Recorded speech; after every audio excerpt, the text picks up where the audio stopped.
Hello, and welcome to the 2022 Virginia Festival of the Book, presenting Modern Love Romance Fiction. I'm Sarah Lawson, Associate Director of the Virginia Center for the Book, a program of Virginia Humanities. Thanks for joining us. A couple notes before we begin. Please share your questions for the authors using the Q&A tab on Zoom. Also, this event has optional closed captioning which you can turn on and customize at any time with the tab at the bottom of your window. If you haven't already read today's books, we hope you will. For details about how to buy them from a local bookseller, visit vabook.org, where you can also explore the schedule of upcoming programs and watch past events. While you're there, please consider making a donation to support the festival's ongoing work at vabook.org/give. We appreciate the support of our community partner for helping share information about today's event, the UVA LGBT Committee for Faculty and Staff. Thanks also to our bookseller for this event, Book No Further in Roanoke, Virginia. With regrets that author Anisha Bhatia is no longer able to join us for today's event, I'm pleased to introduce our speakers. Verity Lowell, author of Meet Me Madrid, is a professor and occasional curator who writes queer of color romance.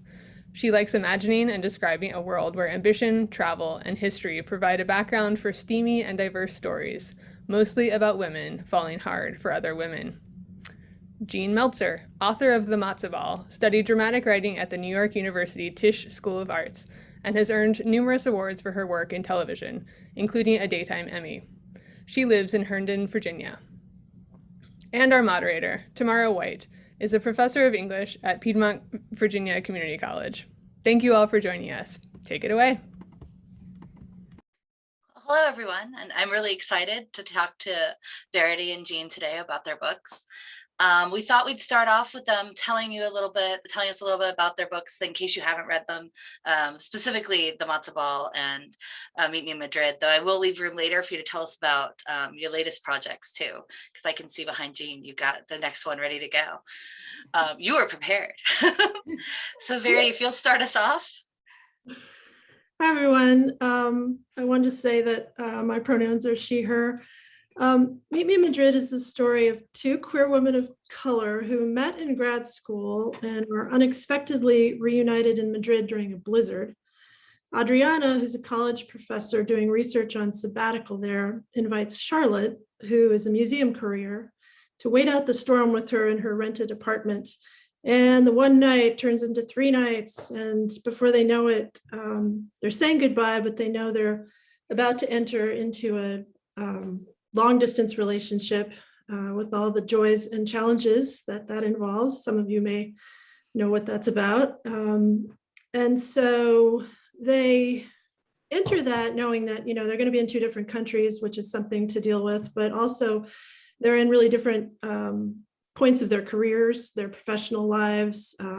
Adriana's sort of an established, tenured, about to be tenured person, and Charlotte is younger and at a different place in her life. So they sort of go into the relationship knowing that also it's going to be about what the stakes are for them as queer Black women in the academy in 2 very different places. That's all I'm giving you. That's awesome. You gave us a lot there. I was like, oh man, I want to immediately jump into things. But Jean, tell us about yours. Sure.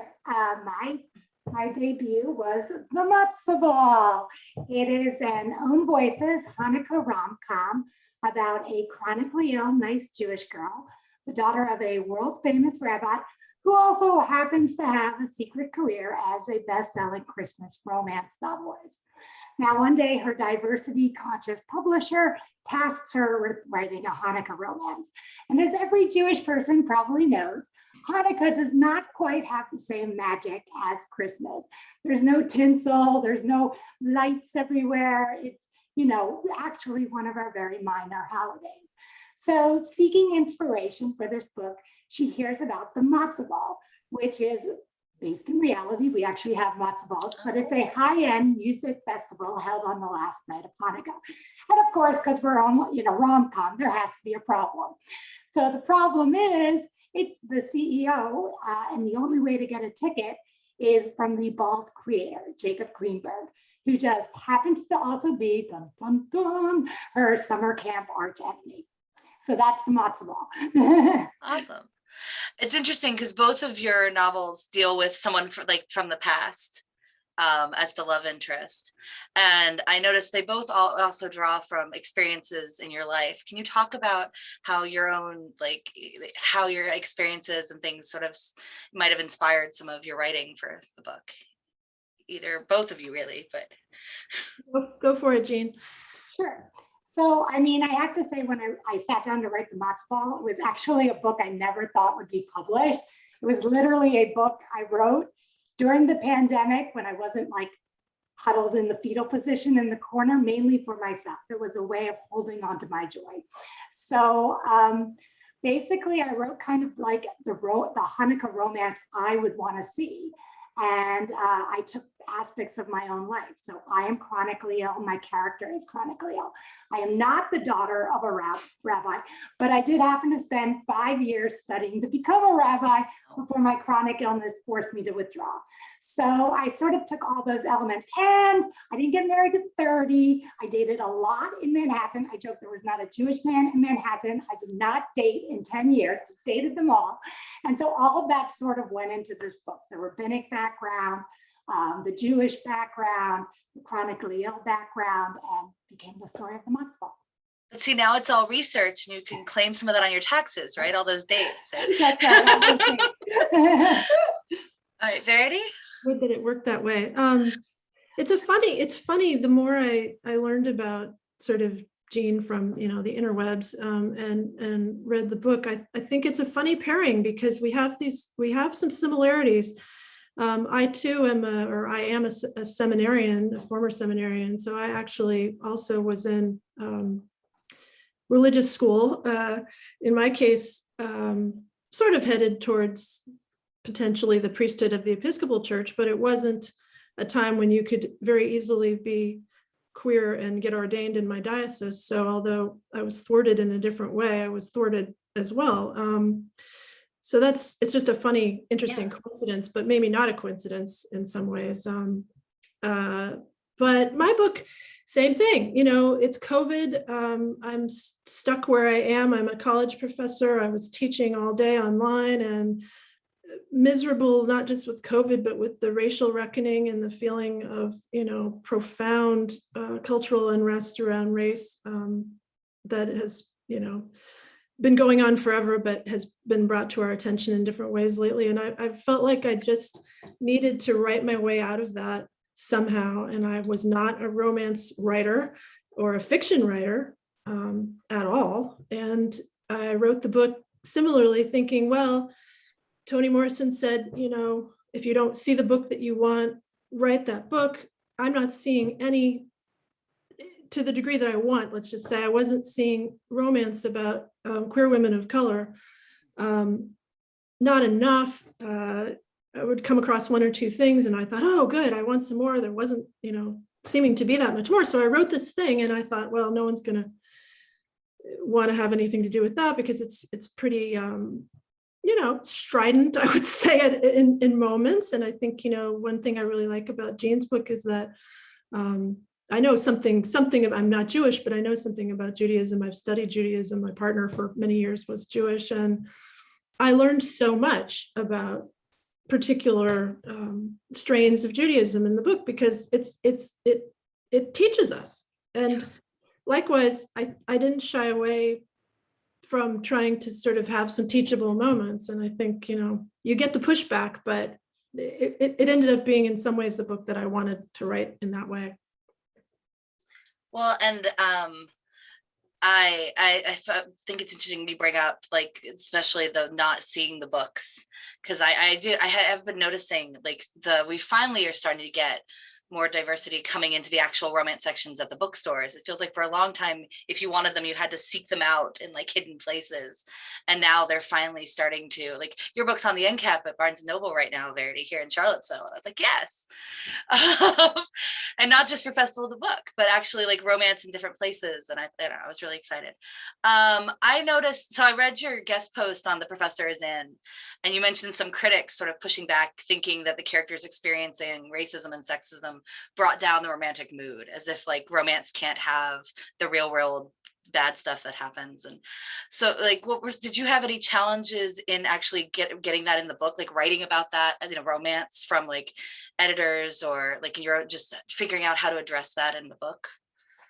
I was really lucky because Carrie Buckley was Karina of Harlequin, you know, was who Carrie and my editor, Alyssa Davis, discovered the book essentially. You know, I have an agent as well, but, you know, they just embraced it, and they embraced it as it was. And that is a real function of that particular imprint. You know, I think there was never any, you know, I had a great editor, and I learned so much about romance from her, but there was never a sort of, couldn't you kind of tone that down, sort of, can't we get away from, you know, there was none of that from them. And I really am so lucky, as I've realized subsequently, you know, like I was really lucky.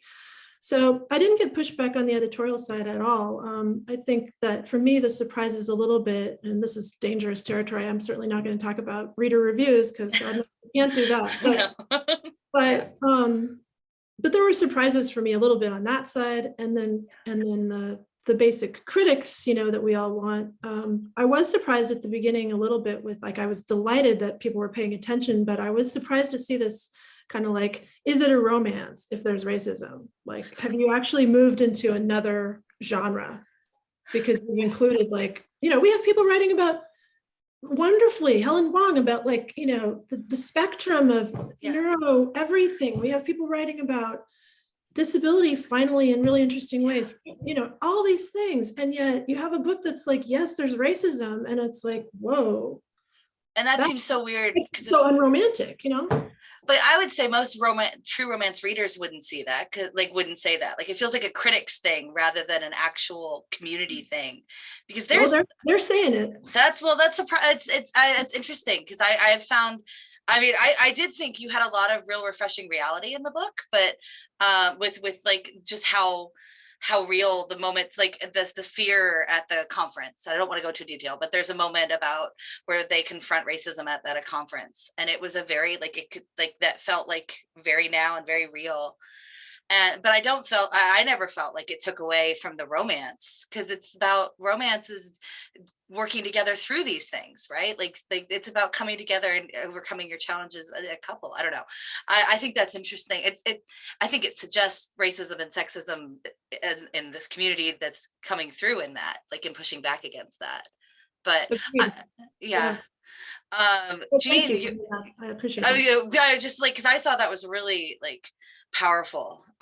Jean, I was thinking about yours you do such a good job dealing with the heroine having chronic illness, and having it not be something that just miraculously gets solved at the end of the book. Like, oh no, I'm cured through love. Literally what chronic illness means. Yes, but it's something that you think of, like, often, and we see in any of the happy books, right? That you have to solve the illness. And I thought you did a really, I can walk again because of the power of love. It doesn't work that way. So, like, I mean, what made you choose to put, because I read that this is an illness you suffer from as well. Like, what made you choose to have your heroine to have that? So it's funny. I'm someone who really likes a challenge. And I remember about two years before talking to some writers and being like, I don't know how you would ever write a chronically ill homebound character in a book, because the cardinal rule of fiction, right, is that your protagonist has to be doing something. They have to be active. They have to be on some form of a journey. And so how do you do that with a homebound character? But then I started to sort of look at two things happened. The first was I started writing the book, and I saw Rachel in the first scene in wrinkled pajamas with messy hair, and her friend Mickey coming to bring her a little Santa figurine. And I knew at that moment, because her friend was helping her, that I was writing a character with chronic illness. I was kind of like seeing my own experience on that page subconsciously. And then the second thing that happened, my brain fog is hitting me right now, and I forgot the second thing I was going to say. That's okay. I can't remember. It'll come to you. It's a really good point, but it's gone. So I will blame that one on brain fog. But basically, I I saw a chronically ill character and I looked at my own life, and originally I didn't know how to do it. Here it came back, the challenge. And I started to look at my own life and I said, okay, well, I've had a lot of bad days. I spent years homebound. I've been on a part-time schedule. I had to fall out of school, drop out of school, rabbinic school. But basically it didn't destroy my life, right? I won an Emmy, I worked in TV, I fell in love, I got married, I'm a daughter, I'm a sister, I'm a friend. And I started to realize that the way to write this character was just to write my reality, right? Which was that I have good days and I have bad days. And the more I wrote it, the more I've been an activist for MECFS and an advocate since 2006. And when I was writing it, and especially when I knew it was going to become published, I knew it was going to be the most important work of advocacy I ever did for not just my chronic illness, but for many, many orphan diseases that have been really just either swept under the rug or disregarded for years and years and years and years. So that's why I wrote chronic illness. I'm a CFS person. It's how I saw the character. I've been an advocate. And my hope was really giving voice to something that was invisible. Well, yeah, especially because, especially these chronic illnesses that we can't see, right? And I loved how we see the hero sort of not seeing, thinking she's lazy, thinking when we know as the reader, like, this is actually a lot of work. This is her trying her best. Yeah, and I think it's very normal. You know, I think the internalized sort of ableism is the hardest thing, I think, for chronically ill folks is we have to push through everything. So it's also really hard to know when it's too much, or it's really hard to know, to trust that you're actually sick. I always joke, you sort of need to have that buddy who calls you up and is like, no, you're sick. Because even me, after 20 years, I still am like, why am I so tired? And the reason is because I'm sick. But it's, you know, the book is a reminder of that. And so, yes, as the healthy people, we can look at it, or the reader, we're like, oh, she's making bad choices, or, oh, why doesn't she just accept it? But it's so different when it's your life. And I think every chronically ill person can understand that. On a different note, but another way that I found really relatable in Verity's book was you really deal with like both it's a very niche thing, real probably because I'm a professor, but dealing with the academic job market along with long distance relationships. And you do like the long distance relationships is something I think a lot of people, and during COVID, right? Like this, we only get to see each other in snippets, and like I think it was really interesting to see how you brought those together. Did those come from your experiences as an academic? Like, have you done the long distance relationship adventure? I sure have. It wasn't so much a happy ending, but yeah, I mean, I think, you know, it is a niche market in a way. I mean, one thing that I think sometimes I will say, I feel like maybe we've forgotten about fiction in general is like, you don't have to relate to the person as yourself. Like you could read fiction. My mother says, we read fiction because the writing changes us and the writing is transformative. And it's like, yes, do we remember that? Like, you don't have to relate to the person as, you know, exactly your experience. And so I realized too, like I'm writing this book that's about this subculture of academia, but whatever, you know, like it's interesting to me to read about other things. And so my hope was like, some people will be interested. A lot of us, you know, there are a lot of academics in the world, first of all, but one weird thing about to outsiders, I would say, and you know this, Tamara, that, you know, it's like, there are no jobs, you know, in the academy, there are no jobs. So you go through your 7 or 8 years of training, and then people say, oh, you should go teach at Harvard. That would be so wonderful for you. And you go, someone has to die, first of all, for there to be a job. Then the cloud of us who have no jobs, who have not just the ones who are out that year, but from the past 5, 6, 7 years who have been postdocing and trying to get, you know, everybody descends like vultures on this job. One person gets it, and it's wherever it is. And you're just supposed to take it. And if you're in a relationship, you're just supposed to take it. And your other person is supposed to either follow you as the trailing spouse, if that's possible, which it rarely is, or get their job in their place, and then you just work it out. And that's the reality for so many academics. And it's so against romance, you know, I mean, try to live happy romantic relationship with that. It's a challenge. So yes, I've been through it. And it was a challenge and not one that I conquered. But reality, but I think the hope is always that the happily ever after of we'll end up in the same place. Like that alone is a big deal. So that was kind of the trajectory that I wanted to suggest, And it added a whole other layer of conflict, like, because you've got that, it's two different layers of personal conflict there with the having to like decide if you pick your career or this person, like in a real, but yeah, I thought you did a really great job of addressing something there. So I think both of you, like, it is funny to start thinking about connections between you as authors and thinking about the tropes and stuff that come up. Now, I know, Verity, you didn't set out to write a romance, like you weren't a big writing romance before, but do you have both of you, do you have favorite romance tropes that you liked to spin off or like take your take on, or that you would have like? I want to hear Jean's, because I know you have your book is coming, right? So what's the next, what are the tropes in the new one?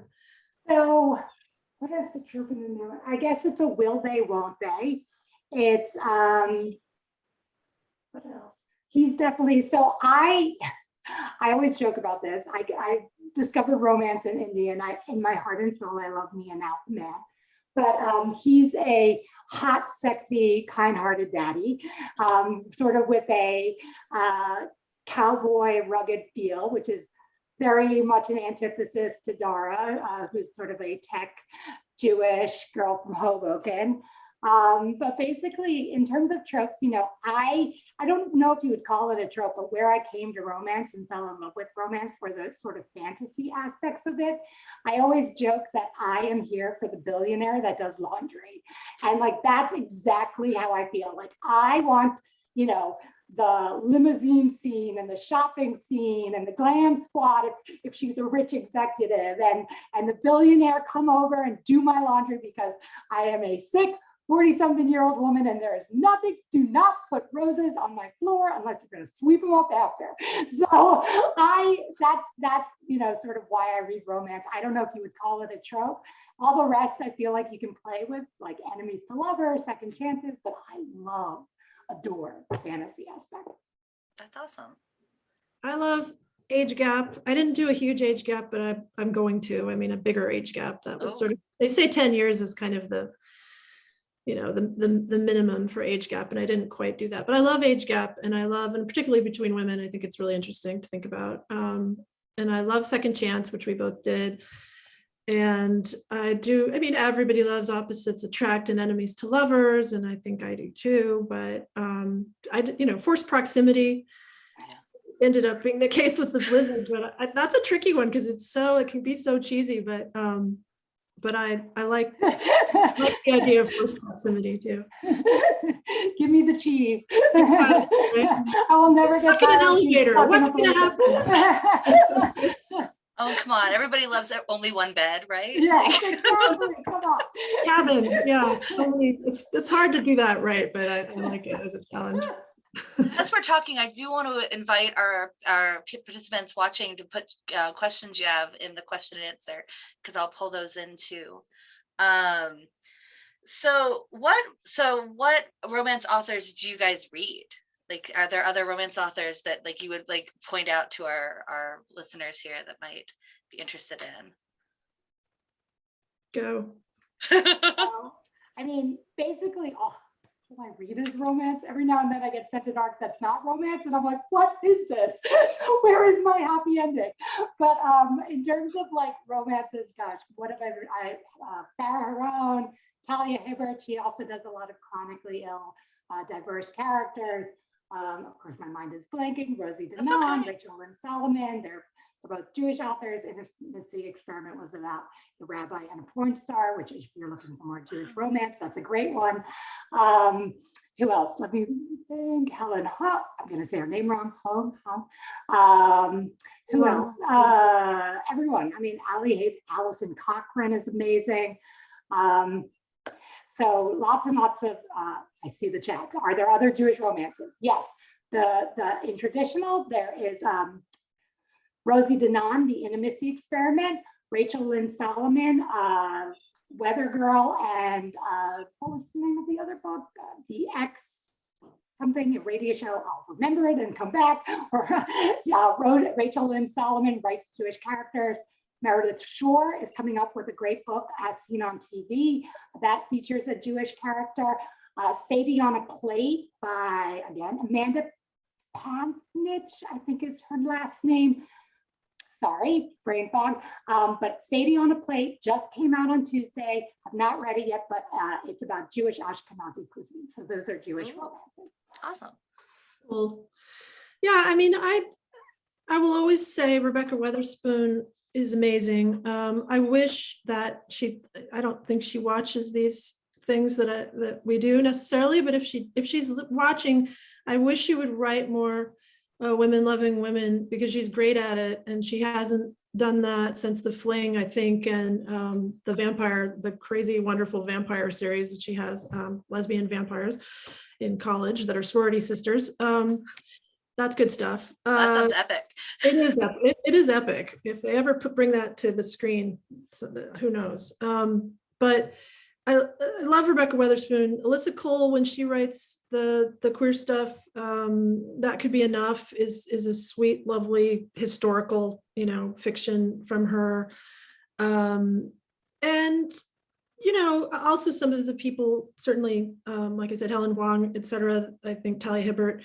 But I will confess that, I'm not one of those people that grew up with romance. I didn't come into romance out of romance. And I'm going to read what I can read about queer of color love wherever it exists. So I'm going to read Brandon Taylor, who's phenomenal, I think. I'm going to read Roxane Gay. I'm going to read Melissa Phoebus. I'm going to read Alexander Chee's book is just so lovely, How to Write an Autobiographical Novel. So I'm not going to say that I don't really look for just representation of romance and love and sex and desire amongst queer people wherever I can find it, because I do.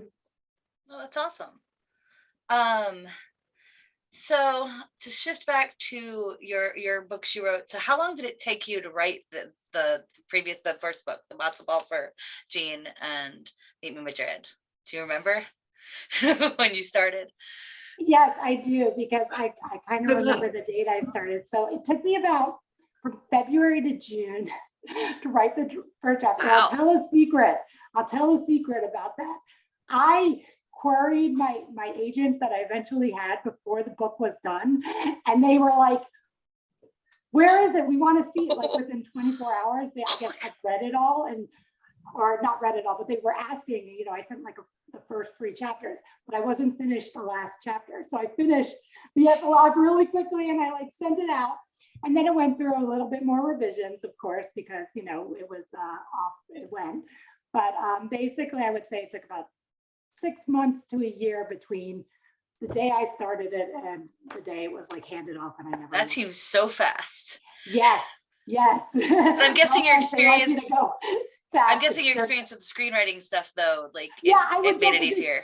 It took such a short time, but it was 10 years of rejections and preparation up to that point. So I don't want anyone to think that I was just some overnight success, some literary genius. No, I went through the battles. I have my scars like everybody else. It took me many, many years to get to the point where I could write decently quickly. Yeah, likewise. I think, I've been doing academic writing for 20 years, and it is slow and miserable, and I hate it, really. Even when it works, it's always such a labor of, as I said in the other thing, it's a labor of hate, really. But same for me. I sat down, I think I wrote it. I think I started in March, pretty much when we got the news that this is how life was going to be, maybe April. And I had to go back to school in August. So 3 months-ish of just sitting down every day and hammering it out. And same thing. I wasn't quite as bold in querying when it wasn't, people tell you never to do that. I love that you did, because I think if you're a fast writer, why not, but I queried when I was not sure it was done, but it was kind of done, so, but same thing, pretty quick, and romance, one thing that I love about it is you can either love it or hate it, but there's an expectation of churning and burning to some extent that you will, you will write quickly and produce a lot of work. And I love that because it's such the opposite of what, I mean, it took me 10 years to get my academic book finished and out, and that's not at all atypical, and this, it's like, you're writing and I love that about it. Yeah, because the readers are like, okay, where's the next one? Fingers crossed, right? Okay, so I'm going to use the terminology that comes up a lot in the romance community is whether you're a plotter or a pantser, and I'll explain it in case anyone. So a plotter is someone who plans out the book and like knows where they're going from beginning to end when they start writing, and a pantser writes by the seat of their pants. I know you guys probably have heard it, but in case our audience hasn't. So are you a plotter or a pantser?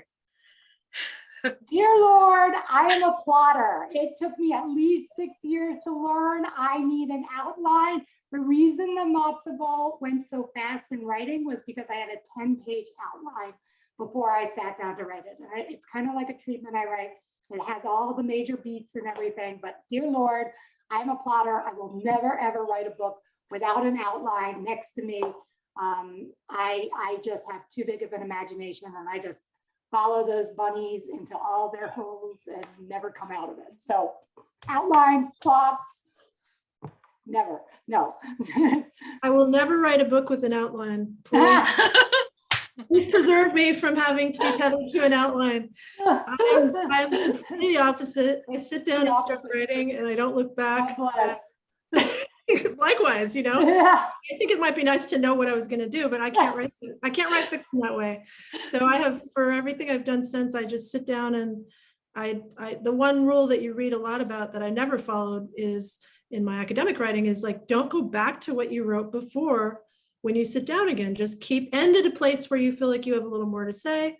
And then the next day, pick up and keep going. I always thought that is ridiculous, but for fiction, it works. So it's funny because I'm the opposite. I feel like I steal my own thunder if I have an outline. I kind of wish I could do that though, but I think some people have like more natural instincts for like beats and things, whereas me, I feel like I have to really like tie me up and keep me controlled. So what was your favorite scene to write in your book? I'll let you go first, Mary. Yeah, that's a tough one, isn't it? I know. I think, because I was gonna say, or you could say your favorite scene when it was done, but I think the writing is more interesting, like when you were writing it, like what was fun to write. Yeah, well, I mean, sex scenes are fun to write. They're hard. And there are ways that, I'm continuing to learn about writing them because God knows I never wrote them in the academic writing. Maybe that. You mean the art history books aren't full of sex scenes? That's what art history needs, maybe, is for us to start doing that. But they're fun. I think they're fun. And I had the great editor that I had for Me Madrid at one point said, Alyssa Davis said, write the sex, but also like think about what the characters are thinking about during the sex, which sort of changed everything for me because I think you get a lot of sort of transactional scenes where this happens and this happens and this happens, but it's really fun to think about characters in intimacy. And so I think those scenes are, I wouldn't say fun, like pure fun, but challenging in a way that's enjoyable, actually. And the other stuff I love too, but I do think for me, this is the new thing. So yeah. It's enjoyable. So I had a lot of scenes I enjoyed writing. Like I said, I love the fantasy aspect, but I think actually one of the most important scenes I wrote was the scene with the bedazzled wheelchair. Because I felt like, one, I hadn't really seen a bedazzled wheelchair in romance before, and that could be me, like you, Verity. I came to romance sort of later in life, so I don't have the wide sort of experience with it, but I felt it was important because, in that moment, Jacob is really very much, Rachel's the one with the problem. Jacob does not have any problem with her illness or her disability. And I thought it was so important because that was sort of my experience with my husband. He never had a problem. He always saw me. And so I really just wanted to, one of the things I hear as an advocate, I have friends for years, I always say this to people, anyone listening, we've all found partners. We've all found partners who wanted partners who were chronically ill. And if we don't have a partner, it has nothing to do with the fact we're chronically ill. So I really wanted to put that message out there that you will find your bashert, you will find the right guy or girl or whoever, and you can be, and not to let your disability stand in the way of falling in love. Could I ask Jean a question? Yeah, do it. So you have this screenwriting background, and you have this, wonderful, background that I'm sure you bring to writing. And I think one thing about your book that will prove to be the case, I hope, is that it feels very cinematic. I mean, there are so many scenes that one can easily see playing out on the screen. And I'm just curious, with your outlining, do you also bring, do you sort of consciously bring that sensibility to writing scenes? Absolutely. One of the things that I actually had trouble with, that my editor sort of had to push me on, and this is the only thing she pushed me on, was we have a saying in screenwriting that you never put two characters at a table talking unless there's a gun under the table. And the idea is that, like, everything in a screenplay really needs to be visual. You should be able to have a film that doesn't even have any dialogue in it or any voiceovers. A film should be able to be visual. And so for me, where I struggled with romance a little bit was actually in the first book, was really making the characters talk. Because when I think in a visual way, but I would absolutely, when I'm even plotting, I'm always thinking, like, how do I make this in movement? And you'll see that in Mr. Perfect on paper too. I don't really know another way to write. That's interesting. Well, and it's interesting because Verity, in your book, so much of their relationship is little bursts of, like, together, and then a lot of communicating, like, just verbally while they're apart. So it's interesting to think about, like, because with the long distance relationship, of course, that's the nature of the beast. Do you want to tell us more about your next projects?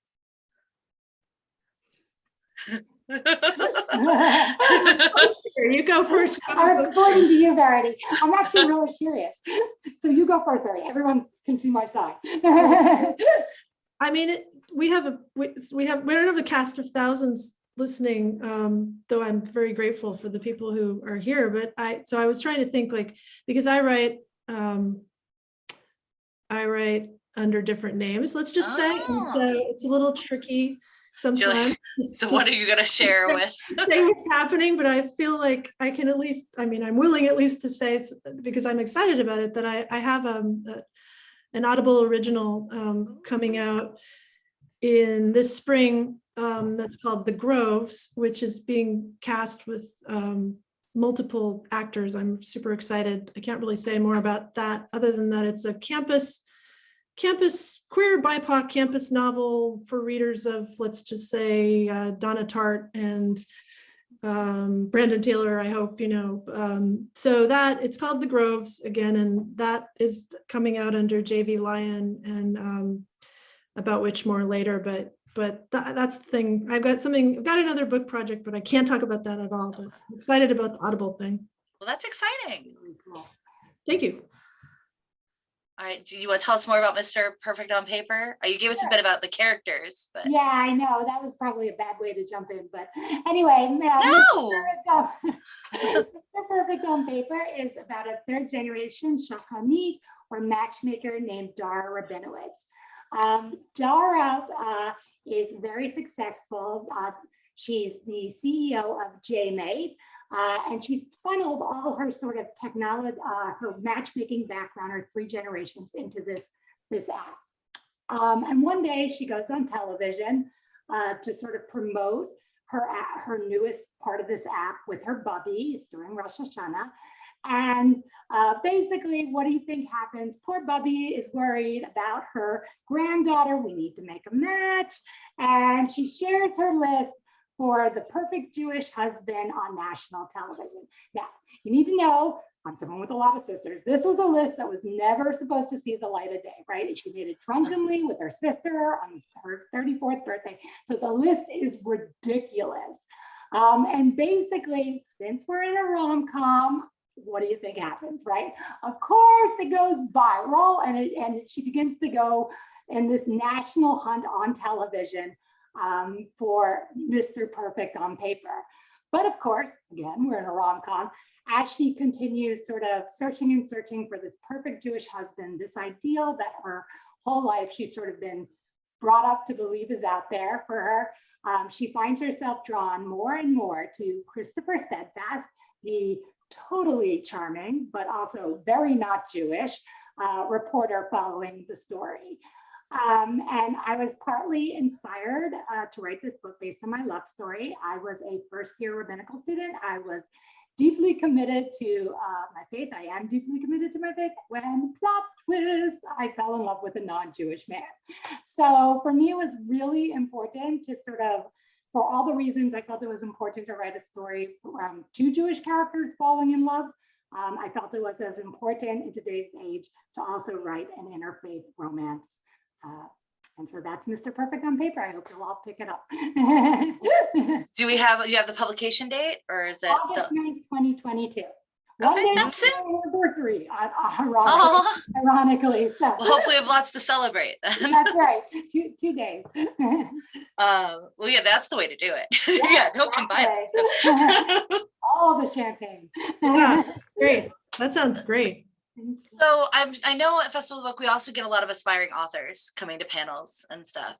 So what tips would you give to someone interested in writing, and particularly writing romance, since that's, Why we're here. I think my number one piece of advice is do not give up. I have tried the writing thing for a very long time. And the one thing I can say is everyone I sort of started with kind of in like the pools of the beginning of trying to write a book, pretty much everybody got their book deal at the end of the day. And so I always say at the end of the day, the only difference between a published author and an unpublished author is a published author did not give up. So just keep writing books, keep believing in yourself, keep learning, and you'll get there. It really can happen for you. Yeah, I think that's true. I think it's true. I swear though, I swear every I can't, person. you say so, you say it with such Verity, maybe it's the academic in you. Like, we've seen enough academic stuff not get there that it makes it harder. Yeah, it's very true. I think I definitely agree though. Perseverance wins the day. I mean, you have to keep, you aren't going to get there if you don't keep trying. And I think, so I totally agree with that. But I also think for aspiring writers in romance is interesting because it does have, it knows what it wants in many ways. And there are rules. I mean, not to say as in anything, you can't push back on the rules. I think I see myself testing that, and I see the pros and cons. Sometimes I sit there and I think, if I would just write blah, blah, blah, done. If I know what they want, if I would just write that, and I can't quite do it in the way that's as commercial and sort of acceptable sometimes as I feel like maybe I would if I were, without housing, etc. But I think there are rules in romance, and for aspiring writers, realize, Jean can tell you better than I can, there are beats, there are structures, there are things that we're all doing pretty much in our own way, but you can't quite just write anything. You need to understand the parameters of the genre. And if you understand the parameters of the genre, and there are of course many books that can help you know that, then it's kind of fun. It's a constraint that's fun to work within, but I think that's the thing that was kind of a surprise to me. There really are very specific kinds of expectations about different genres, and you just kind of need to know what they are, and then you can play with them. Does that seem true, Jean, to you, or no?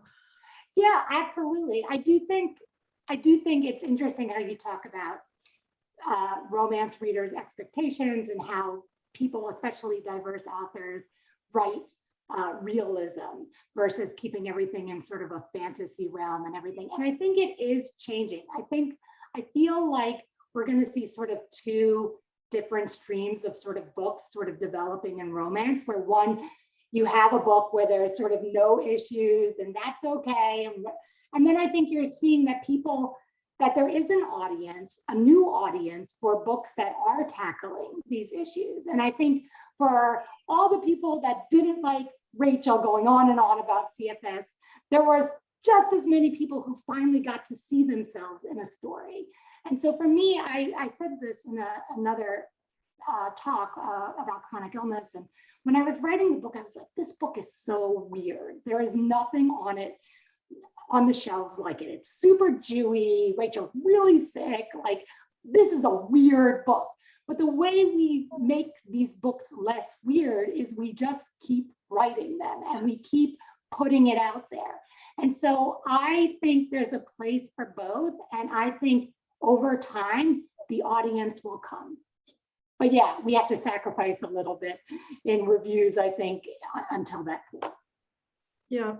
And the publishing world is overwhelmingly white and overwhelmingly all sorts of other things too. So, I mean, the only thing, my caveat with the persevere is a little bit that there are pressures, there are realities that authors of color meet. You cannot persevere through those. That's why we are where we are. Like, there are some things like you can't get a room full of sometimes a certain kind of reader to ever think what you're doing is worth publishing. And that's, doesn't mean you shouldn't keep trying, but there are just some, there are some real obstacles. And I think publishing is changing, and it is exciting because you're getting a lot more editors and agents who are saying, oh no, there are readers for this. Like, we know this is the case. And then you get published and you see that, so. And I think I agree. I think it's changing. Very fair to say that a book like the Matzo Ball 10 years ago would not have been published. I think the Matzo Ball exists because of the shift in publishing today. But it's still, again, I went to a talk about female rabbis and the first female rabbi last week, and the women rabbi leading the talk was saying, it feels like we're so far ahead, but we're really at the beginning. And I feel like that in so many ways. We are really just at the beginning of what this genre can be. So, hopefully it keeps changing, it keeps getting easier. And I always say, I don't want to be considered diverse romance. I want to be considered just part of the canon. Yeah. Likewise. Yeah. And Carolyn in the chat has asked, what craft books have you helped you write? I kept flipping those two words, sorry. So like, what books about writing have you read that have been helpful or that you might recommend? So if you want to learn to write like a screenwriter, I know there's a book called Save the Cat. I've not actually read that, but where I was trained was through Joseph Campbell and the Hero's Arc, right? Everybody's going to nod their head here. There's one specific book, I think it's called The Myth of Movie Making, Joseph Campbell and the Myth of Movie Making. And it goes through all these huge films like Wizard of Oz and Star Wars. And it breaks down sort of every single movie into a classic 3-act structure. And that is a great way to learn the beats of writing, is just watching books, reading books, watching films. That was a great book. And that's really the basis of everything I do. Classic 3-act structure, Joseph Campbell, The Hero's Journey. So go online, Google that, and that'll help you. You're not a McKee person? No, not as, I actually don't even think we studied that. It was mainly just Joseph Campbell and Hero's Journey and 3-act structure and thinking visual and all that stuff. I mean, I think, it's useful to me because I think it's so true. I mean, we're also in a world of streaming. I've watched everything on Netflix. People tell me sometimes, I think it's possible, and that's not counting everything else. A lot of us are constantly watching things. And so we are reading and we're listening to books too. So we're writing, I think, some of us with that in mind, and it changes the way, when your book's going to become an audiobook, it changes because it could change your writing, let's just say, because you can hear that. And that I found really interesting too. But I will say, I mean, Save the Cat writes a novel. A lot of people swear by it. I would go so far as to say, I don't know if I swear by it, but I think it's a very useful book for thinking about breaking down beats. Save the Cat being the screenwriting version, and then Save the Cat writes a novel being sort of those principles adapted by someone else to writing novels. Whether you use it, it's a really useful book, I think. But I will say too, because I am someone who reads widely, Henry James has a book about writing novels, which is fascinating. And E.M. Forster, Room with the View, E.M. Forster, has a great book about how to write a novel. And these older chestnuts can be really interesting. And I just want to say, those who reading the Hero's Journey, Gail Carringer recently published The Heroine's Journey, which is her looking at the difference and looking at the women, because looking at that female perspective in novels with that, which I think is a really neat. Yeah, that's really cool. I'm going to go buy that immediately after this. That's awesome. So, this is really exciting. And please, anyone else in the chat, in the discussion, you can post in the Q&A, where I don't want to we've had some neat questions from the group, but I feel like, I don't know. Sometimes I think people are scared to put in questions, but please, this is, okay. I was going to ask Verity. I never asked yet. Why Madrid? What got you to pick Madrid for the book? Madrid. I did a Fulbright. I was a Fulbright fellow in Madrid for my dissertation, and I fell in love with the city. Then a lot of people, it's like soccer. There's Barca and there's Real. So a lot of people who go to Spain go to Barcelona. That's fine, but Madrid is a fantastic city, and I can't say enough about going to Madrid. But so yeah, I did much like Adriana. I did academic research there for over a year, and I love the city. Kathleen in the chat in the Q&A has asked, could you describe your writing routine? Cats. I was going to say, I spend 3 hours entertaining my husky, and then so I try to block out time. I don't know if you have to do this too, Verity. I try to get a good 4 hours a day of just uninterrupted writing, and then the rest of my time is, now the social media or the meetings or whatever you have to do, but just a good 4 hours and of writing a day. I think, did that answer your question in terms of routine? Or you wanted more gritty? Oh no, I think that gets an idea.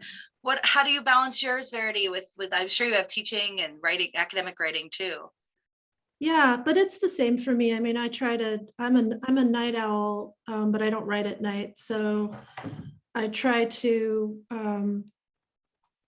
write about 6 hours-ish in a block. And yeah, it's pretty much that simple. On days when I can, I just try to get up.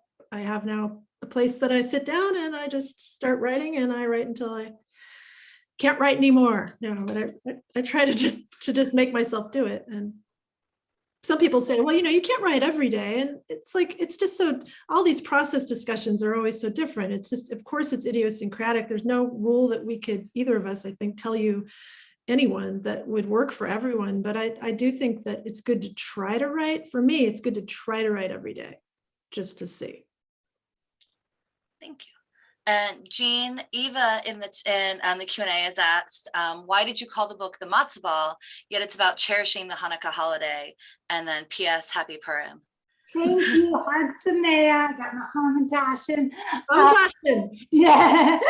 So I actually, these were dropped off as a Purim gift baskets, but because I ate all my Hamantashen in one day that I had made myself. So I'm a weak-willed person. But basically, the Matzo Ball is actually a real event back in the 1940s, 1950s. It was originally started as a Jewish singles event that was held on Christmas Eve.